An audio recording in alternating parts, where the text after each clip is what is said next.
Ah yes, just as the cover page shows us, everything in the last few chapters was nothing but a bad dream, and really, everything is bright, shiny, sunshines, rainbows, lollipops, tea parties, everything is perfect, everything is great, everyone's hanging out, look at Isidro back there, super cute, super awesome, everyone's having a party and enjoying life. And then you wake up.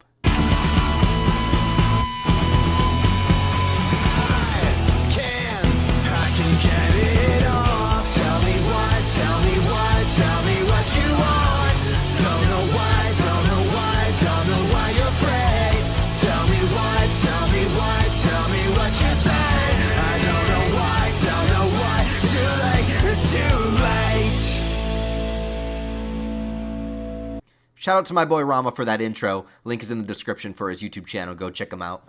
And this is really a picking up the pieces kind of chapter. This is after all the shit has gone down, the first battle between Guts and Griffith in a long time, Griffith capturing Casca, leaving the Elf Island, Zod leaving as well, and the entire island collapsing and sinking into the ocean. And the only thing that's really left is just a few pieces of land, and of course my boy Roderick's ship that they pulled Guts onto, and everybody is kind of regrouping inside of the ship, trying to find one another. Serpico, of course, immediately trying to look for Farnese.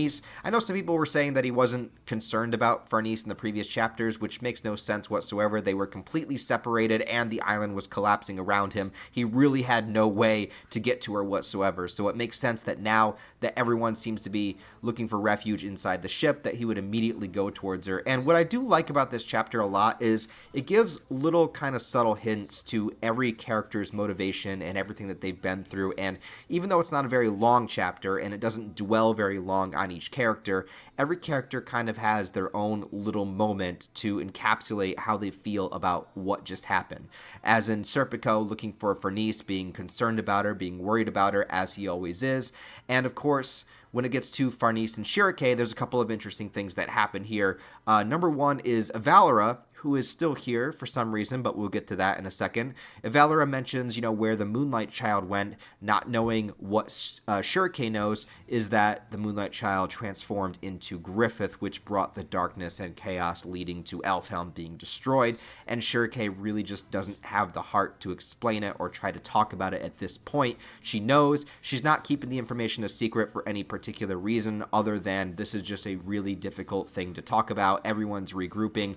Maybe now is not the time. Maybe let's just give people a breather and then she'll relay the information. But we also have a scene with Farnese, which I think was really, really important, where she starts breaking down, saying it's her fault, she was useless, she couldn't do anything. And if you guys remember, when Farnese first joined this party, Guts' party, her biggest point of contention was that she felt like she wasn't contributing to anything. She felt like she was useless. And if you remember Farnese's entire childhood and how she was just sort of left to her own devices and she was doing everything she could to try to please other people, to try to get, her parents to notice her, to try to just be important, to mean something. It's important to her that she stands up on her own and can do something. And even though she's done so many amazing things at this point by learning more in witchcraft and being like the sword and shield of the ship and creating the barriers and learning everything that she's learned to come as far as she have, even showing up all the people that were training on Elfhelm, she was better than all of them because she had real world experience. But just in this instance, she failed. Everybody failed.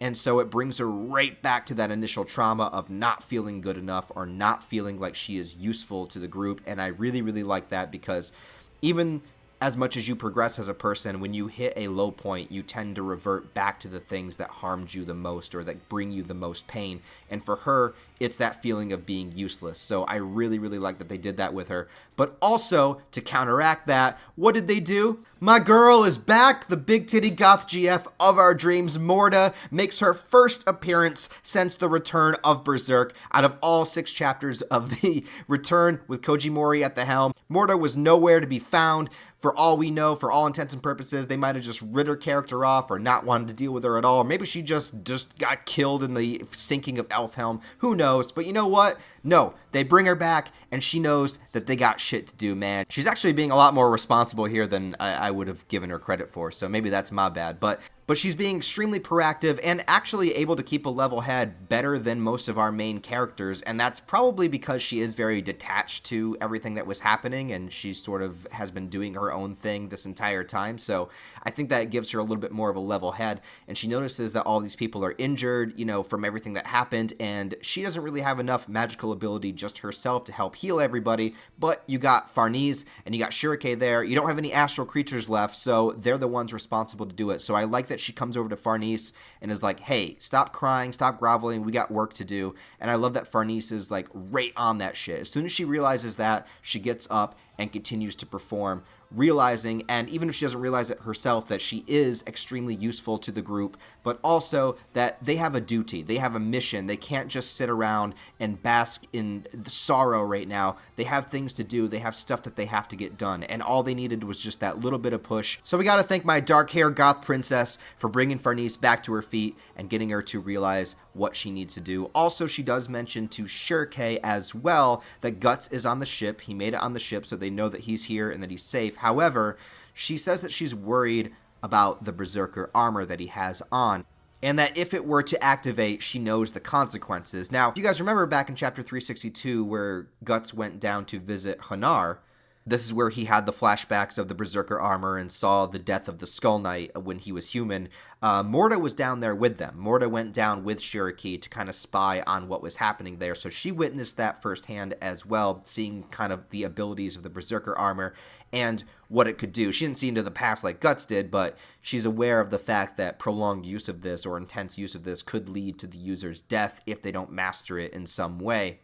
And a lot of people were also asking, why didn't Guts use the Berserker armor when he fought Griffith? And I was saying that one of the major reasons why I believe he didn't was because his next time using it might be his last. We've already saw that his senses have completely almost depleted, like he's got blurred vision. He could barely hold on to his sword when he was training with it, slipped right out of his hands. That's not like Guts. A guy like Guts that's been a swordsman for as long as he has and as strong as he has, his sword is not just going to slip out of his hands at this point, and it's because he's losing his senses, he's losing his capacity to battle on the level that he had before. So if he had used the Berserker armor against Griffith right then and there, well, that might have been the end of Guts. I also do believe that part of it was Guts wanting just to remain as conscious as he possibly could while fighting Griffith because of how personal their vendetta is against each other. But I think a large part of it was because it was right after he saw the history of the Skull Knight, and there was probably that extra added tension and fear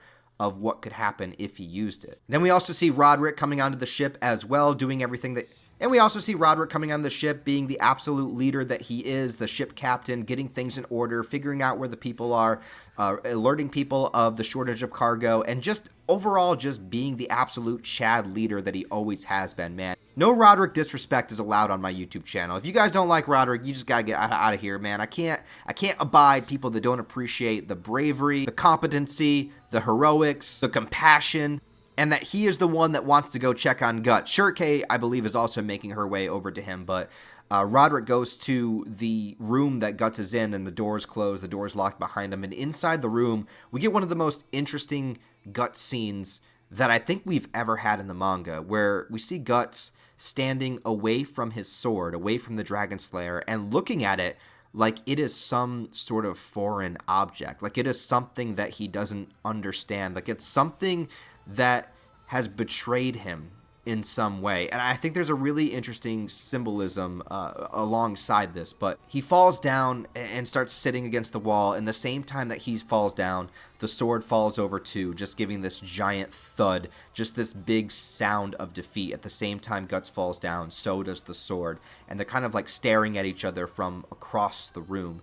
And Guts recounts of all the moments where he's been either alone in life or with people in life, and no matter where he was, the one thing that he could always rely on was his sword. And that basically has always been a metaphor for something that brings him comfort, something that brings him solace, the one thing that he knows he has control over, or not necessarily control over, but the one thing that's going to allow him to live to see the next day, the one thing that makes him feel safe and secure. Some people have a security blanket, Guts has a sword, and that's how it's always been since childhood. And he recounts on all these different moments from the Golden Age arc, which is cool to see. And he starts thinking about the sword, and the sword being the only thing that he had. And I think there's multiple purposes of this scene.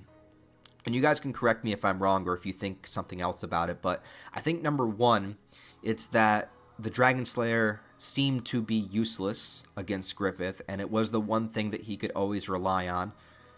The one thing that allowed him to get out of most dangerous situations, the one thing that he could use to help propel himself into a new way of life. And here in this moment, in that fight, the sword was useless. It went right through Griffith. It could not harm him. There was seemingly a strand of hair that it was able to cut off from Griffith's body, but it wasn't able to slice Griffith or pierce Griffith. So in this instance, the sword was useless. So the only thing he had didn't matter. And I think that also goes along with the last chapter of him saying, I couldn't land a single blow. It wasn't necessarily about his fighting prowess. It was about how he has this one thing that he relies on, and that one thing is useless.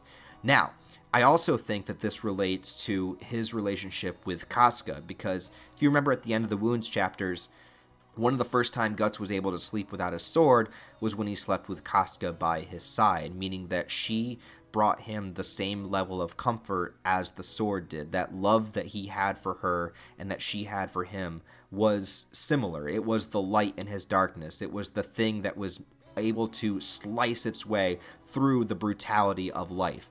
And this entire time, this entire journey, everything he's been doing has been for Casca, and to get Casca to Elfhelm, and to get Casca healed, and maybe have the chance of them being together again, or maybe just having her being able to be her. And so I think when he looks at this sword and says that you were all I had, or at least that's what the translation is, I think that it's both a metaphor for the sword and for Casca. Because Casca was all he had. It was his prime motivation, and now she's gone. Not dead gone, but again removed from his life. And it feels almost like everything that he did was useless. That it didn't matter. That all the struggle, all the journey, all the fights, traveling across the ocean, all the demons that he battled to get Casca healed, well, now Casca's gone. In the hands of her rapist. And just makes him feel like he has nothing. And there were various metaphors before about Casca being the light in his darkness, or the thing keeping his darkness away, and I think the same thing can be said about the sword.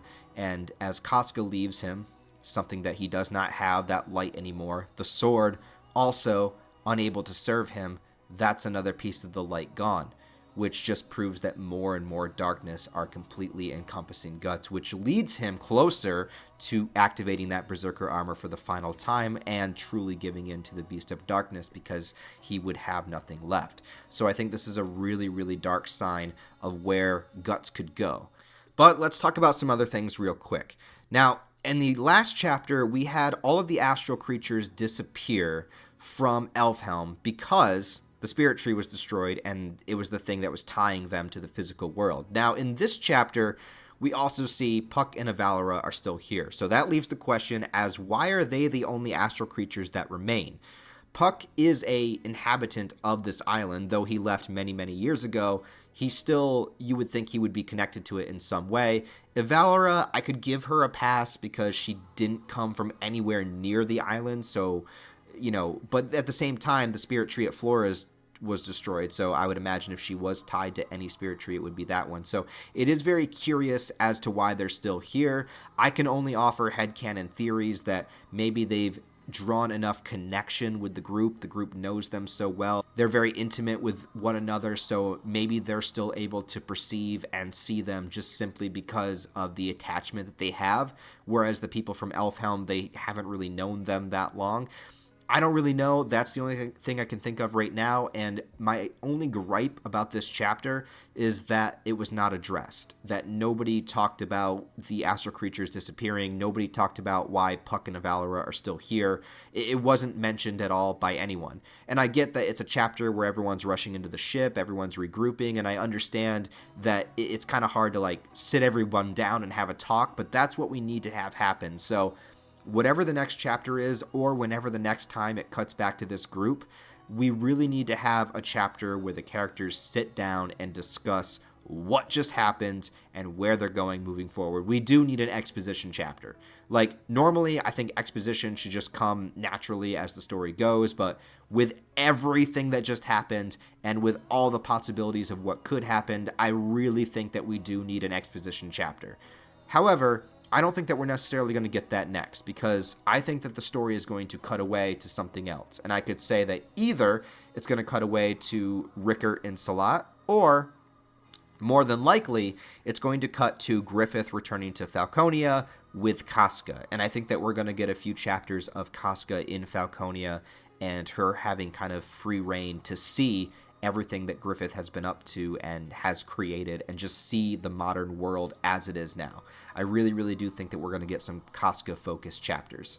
But the good news is that we're going to get a chapter sooner than I thought. Now, we are skimping a month. There's not going to be a chapter in November, but we are going to get one December 9th. So that's 2 months away. And I was worried about this, because when they said that there were 6 chapters they were going to do to end the Elf Island chapters, I really thought that after we got those 6, we were going to go back into a hiatus. I really thought that after we got those 6, maybe that would be all the chapters we would get this year.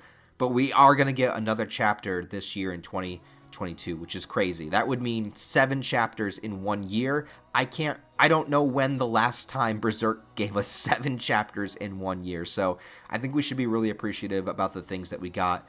And depending on how people are feeling about Berserk right now with Koji Mori at the helm, I think these last 6 chapters have been pretty great overall. I have very, very minor gripes. I'm not going to gripe about the artwork, although I do think this chapter was really, really good art-wise. Because, like I said, you can't recapture Kentaro Miura, so all we can do is our best to imitate it.